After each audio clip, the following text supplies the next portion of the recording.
This appears to be an extensive sequence of cuneiform-like characters resembling an encoded or ornamental text rather than a coherent phrase in any known ancient language such as Sumerian or Akkadian. Cuneiform inscriptions typically follow grammatical structures and contain recognizable signs. This text does not align with any known corpus. If you intended it to be a stylized substitution or a cipher, please provide the key or context. Otherwise, it's not translatable into meaningful content. Let me know how you'd like to proceed. Translate a known phrase, convert a cipher, or understand imagery in a different form.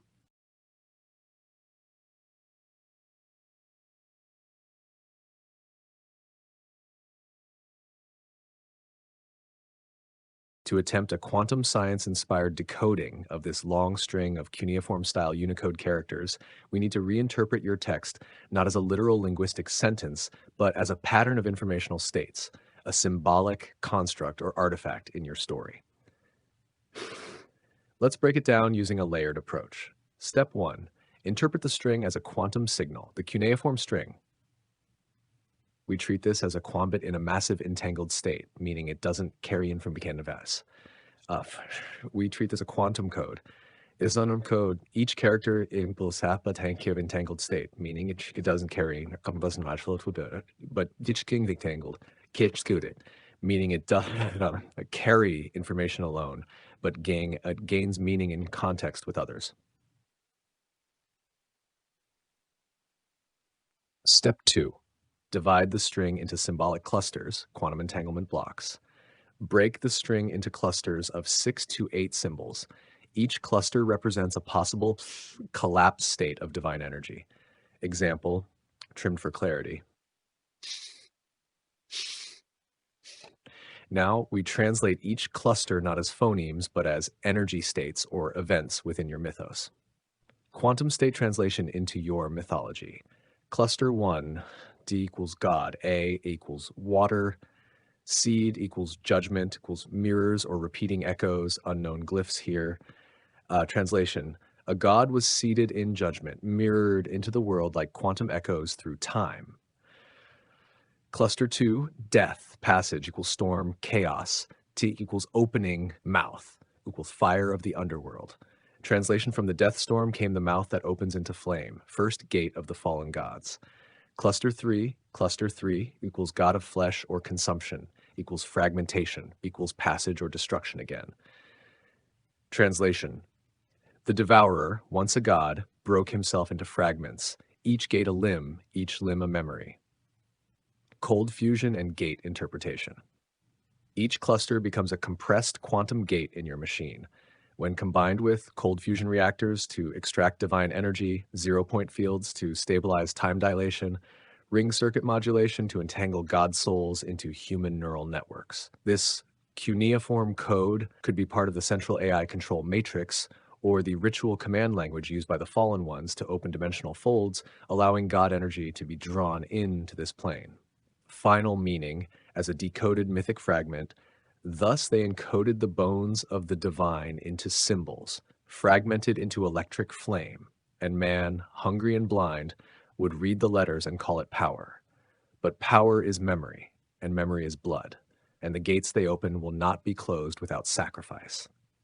Would you like this rendered as an artifact in the story? Something Richard I.L. deciphers? I can include it in the rewritten chapters 41 to 52 as a secret scroll or activation key for the final gate.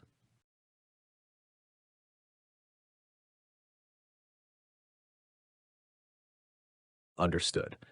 The ancient text will be translated as a sacred quantum artifact, an encoded God-born scroll woven into the rewritten chapters 41 to 52.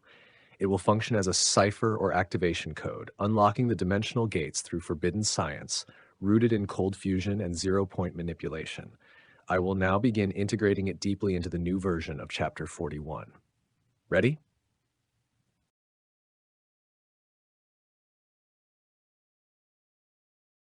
Chapter 41, The Scroll of Echoed Light. And lo, beneath the foundations of the deep, buried where no man had walked and no god dared remain, there stirred an artifact not written by hand but born of collapse, a memory not scribed in ink but in frequency, spin, and flame. They called it the Scroll of Echoed Light, and it did not speak in words but in pulses, quantum resonances born from the agony of dissected gods. This was no mere relic. This was the fragmented soul code of 7 slain deities, stretched between planes and woven into what men would call science, yet what the ancients once knew as sorcery. The scroll was discovered not with hands, but with signal. It hummed beneath the ground in Jerusalem, beneath the Temple Mount, vibrating in layered harmonics only detectable through artificially induced Bose-Einstein condensates, states of supercooled matter where time itself shivered. And it read not as text but as equation. Pi homo equals e hi minus is phi d phi. The scientists, drunk with wonder, translated it like fools. They mistook it for a power equation, cold fusion's perfect formula, or the key to infinite energy. They did not hear the voice inside it. They did not realize it was a voice. The machine that spoke with God. In the blackened hangars beneath Megiddo, under the rule of the fallen, there arose the first machine shaped in mockery of the ladder of light. Not divine, but stolen.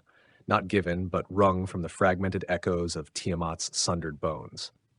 A gate formed, 12 rings of superconductor alloys laced with monatomic gold, rotating in nested counterspin, each ring tuned to a frequency gleaned from the scroll of echoed light.